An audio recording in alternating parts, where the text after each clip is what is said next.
Hello everyone, welcome back once again. And in this video, I'm going to explain the key elements of writing good prompts. To be honest, I used to think you just type what you want as prompts and the AI will somehow figure it out. But most of the time, the answers I got did not help much and were too generic. So I decided to go deeper. I spent over 30 plus hours learning how prompts really work, going through resources like Google's prompt guide, OpenAI course, and many other YouTube tutorials. There is so much information out there, and it's going to be difficult to explain everything in one single video. So I think this is going to be first in a series of videos. Today, I'll walk you through 6 key elements that you can use to write effective prompts. If you stay till the end, you will see how these can improve your prompt writing by 70 to 80%. I have seen a big change in the results myself. I have also made a simple cheat sheet you can download from below the video and use it for practice. Without any delays, here are these 6 elements: persona, context, specificity, constraint, example, and tone. But don't be afraid. We are going to go step by step through these elements with the lots and lots of examples.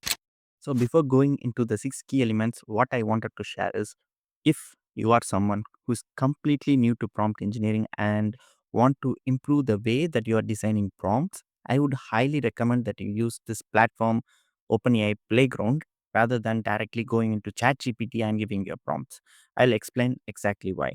So if I directly go to ChatGPT and ask,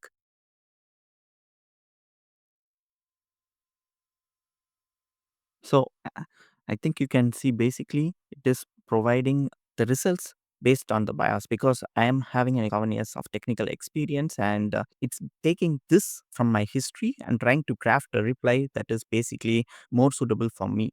And if I ask the same question to the playground,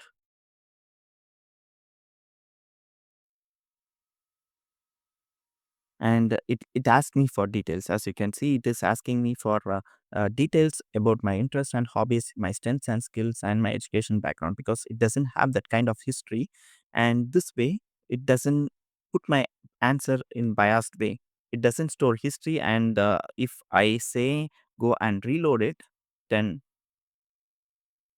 my entire chat history is gone. For today, what I'm going to show you is I have prepared a resume, a mock resume, and we are going to improve this resume or improve the quality of resume using ChatGPT and prompt engineering. I'm going to use, as I mentioned, Playground. I'm going to use GPT 4.1 2025 So it's also one of the latest models. And let's try to attach the resume and improve the quality of the resume using these 6 key elements. So first thing, I would go and attach my resume. So now the resume is attached. The first among the key elements is persona.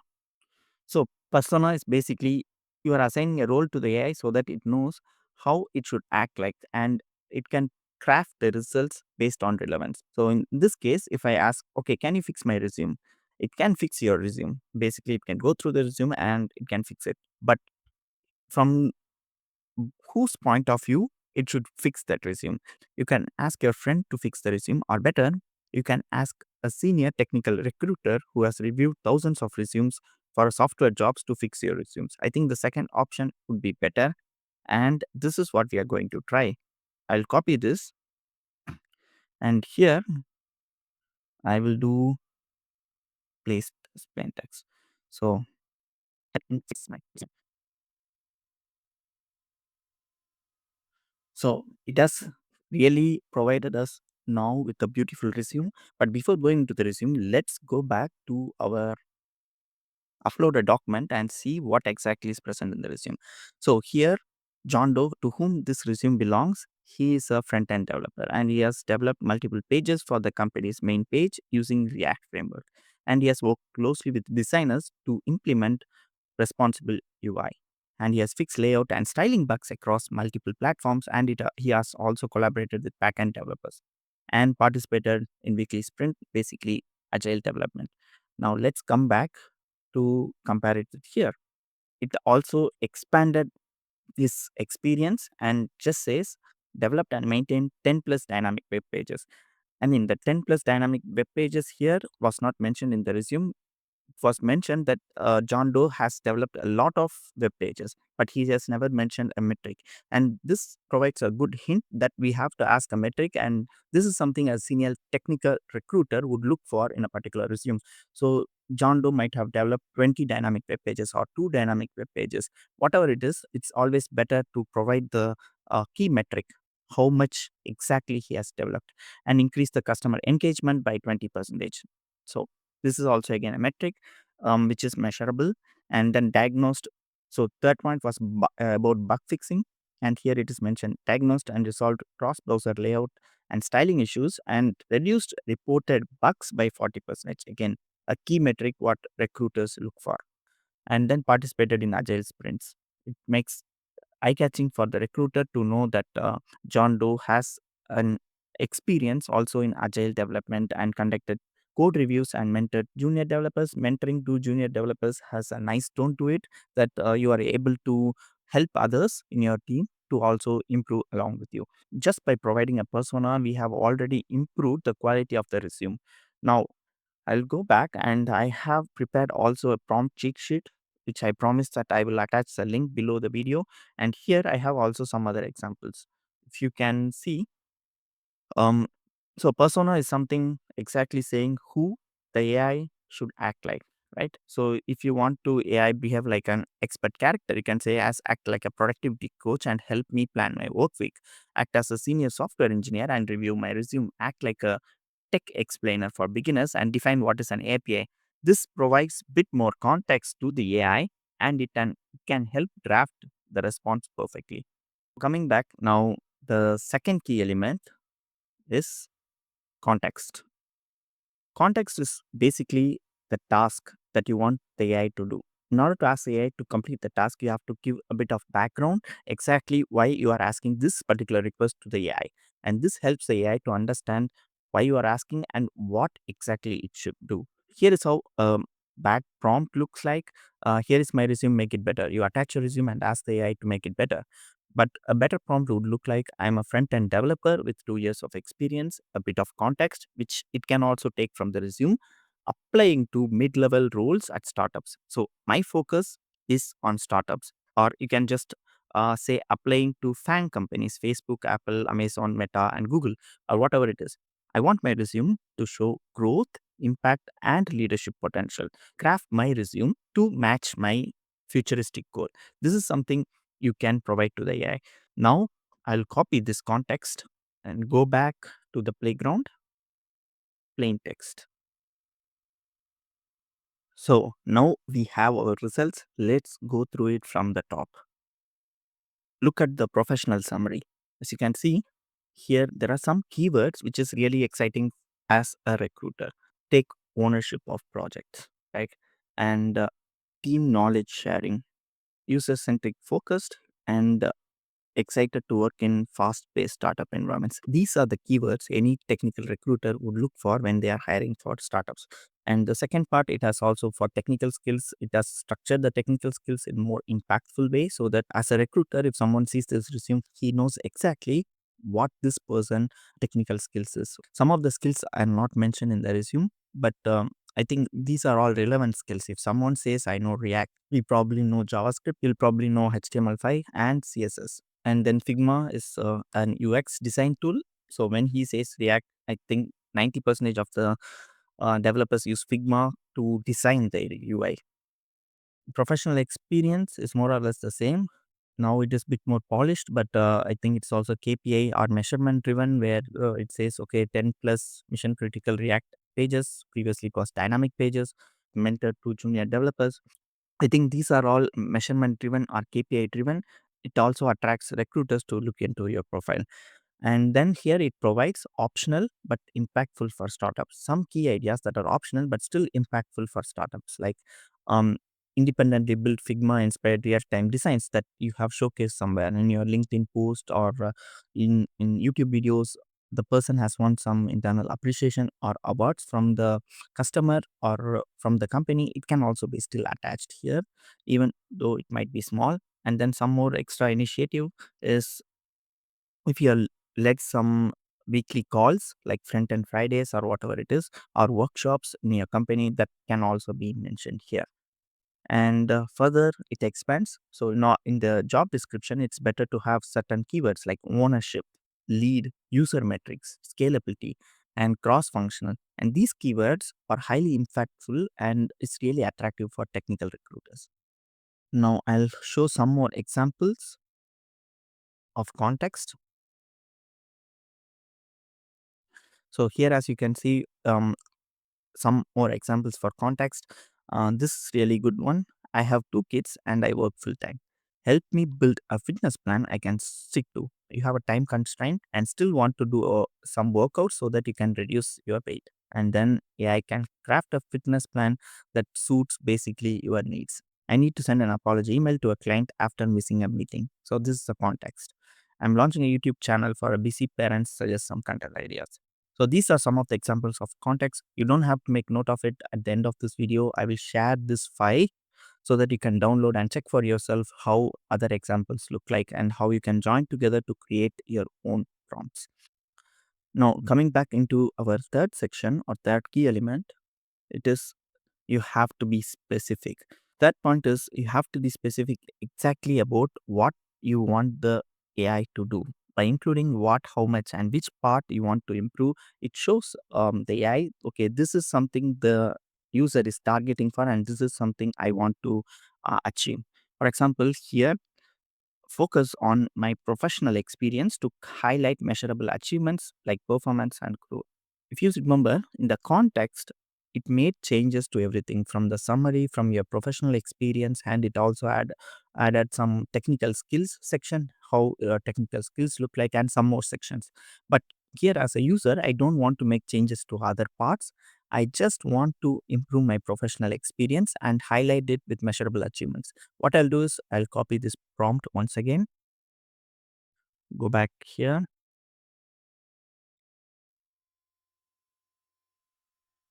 Now it has provided us with the output. Let's see what it has provided. The important thing here is it has targeted exactly the professional experience sections, and the summary, the skill set, everything remains the same. And this is what we asked for. And this is why we have to be specific. Even in the previous prompts, the AI has provided results that are KPI based or measurement centric, like increased user engagement by 20% or reduced load times by 2.6 to 1.7 seconds, which is really important for the user. At the end, it is providing some tips if you want to make manual adjustments. Like if you want your resume to be attractive for any recruiter, then you have to use these measurable KPIs like conversion percentage, retention percentage, speed, bug, ticket reduction, and so on. And then you can do a user comparison, how it was previously and what changes you made and how much percentage it reduced any problems, any issues. And the third point, it also says you have to explain why it mattered. So when you say, I have increased user engagement, what changes did you make and how the user engagement was improved? And this is what a technical recruiter look for in the resume. So if you made some changes and you got recognized or any appreciation from the customer or from your team, then you can also mention it in the resume. These are the tips that it is providing. Now I'll go further and provide you some more examples of being specific. Give me 5 blog title ideas for digital marketing targeted coaches. If you don't mention 5 blog title ideas, it might even provide 10 or 100. List 3 career change options. Specific. Plan 7 days of Instagram post. Explain to start a podcast in 5 beginner steps. Now coming back to the fourth section. So constraint. Constraints are basically where you are setting boundaries based on length, format, or content. It helps to guide the AI to be concise and precise. Here, for example, keep the formatting the same. I don't want to make changes to the format, but rewrite only the bullet points until my current job. That is the professional experience. Each point should be under 20 words. So the difference between the specificity and constraint is, so this is specificity. We just say the AI should target only the professional experience section. And then here it is constraint. And each point should not be more than 20 words. So let me copy this.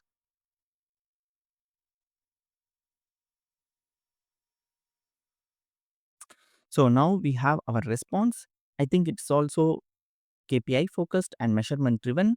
But now the number of words that it is using for every single line is reduced to less than 20 words. And this is what we have asked in our constraint. And some more examples for constraint. So explain the Python to a 12-year-old. This is the context in under 100 words. This is the constraint. So give me three icebreaker questions. You are specific, and for what? You are constraining it by for Zoom meeting and not Microsoft or any other meeting. Create a bullet list of pros and cons of remote work. These are some of the examples of constraint. Now, the next section is providing an example. Examples are great ways to show an AI how the output should look like. By showing an example, you can basically cut your prompt size to up to 60 to 70% because from the example, it can derive what exactly a user is looking for, in what format the output should be, and also number of words the output should be provided. Context, the specificity, constraint, everything it can derive from an example. Sometimes it's also difficult to explain the AI everything we have in our mind. It's better to show it in an example. Here is an example I have. Improve page load speed by 35% through code splitting and lazy loading. Now I'll copy this, go back. So it has provided the output. So as you can see here now, reduced UI support tickets by 40%. How? After fixing 30 plus of styling and cross browser issues. I think this is what any technical recruiter would also look for in the resume. I'll show some more examples as always. So here are some of the examples of examples. So here you can provide an example, a quote I like, and write three more in this style. So you can provide the quote. So probably this is discipline equals to freedom. You like this quote. This is an example, and write three more in that style.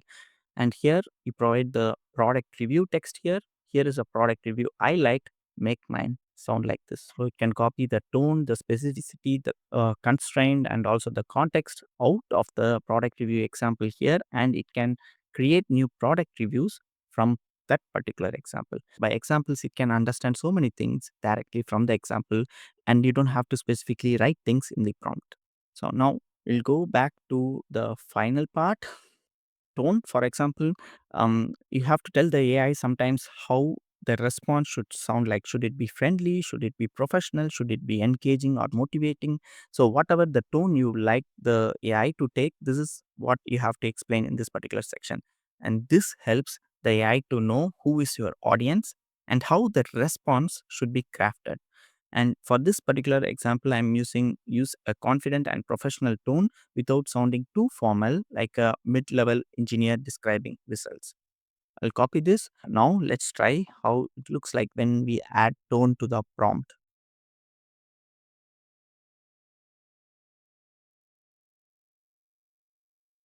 Right now we have the results, but don't see much of the improvement compared to previous ones because when we mentioned that it should act as a senior technical recruiter, it already took the tone that is a bit more professional and from the perspective of someone who is applying for a software developer job.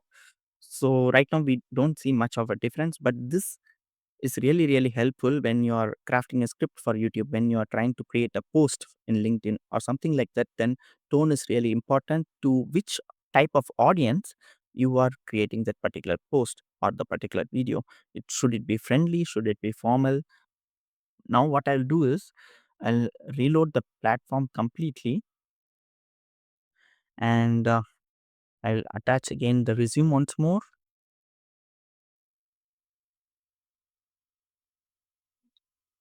So here I have not done anything special. I have combined all the 6 key elements into one single prompt, and this is how you write a prompt.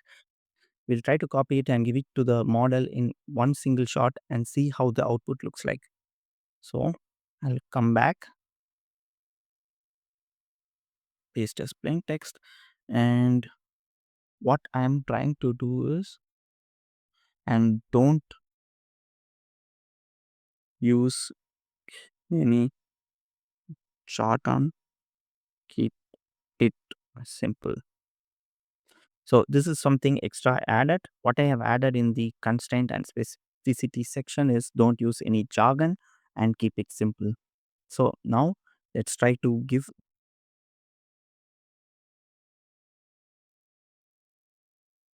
If you can see, absolutely, here is the rewritten bullet point, only focused on the professional experience, launched 10% new web pages, and increased user engagement by 20% over 6 months. Partnered with designers to deliver a responsive site used by 5,000 plus daily visitors. Reduced cross browser bugs by 40% through careful testing and fixes. Improved API data loading time by 25%. Took the lead presenting sprint updates and shared feedback at team meetings. I mean, now it is not so technical and it's not using any jargon, it's using simple English, so that it is also easy for others to understand. And it is also KPI driven and task measurements in it. Everything what we have asked for. This, I would say, is far better than what we had in this example here if you want to compare. Okay, it's too generic, and now what we have is too specific, so a recruiter will find more attractive. Honestly, I didn't know prompts needed this much thought. I thought just asking was enough. By saying who I am, what I want, why I want it, and how I want it, you get the best results. 6 small steps. So next time when you write a prompt, think of it like talking to someone. Be clear, be specific, and you will see better results. Thanks for watching this video. If you like this video, please like and subscribe to my channel. This helps the YouTube algorithm to push my channel out there, and I will see you all in the next video.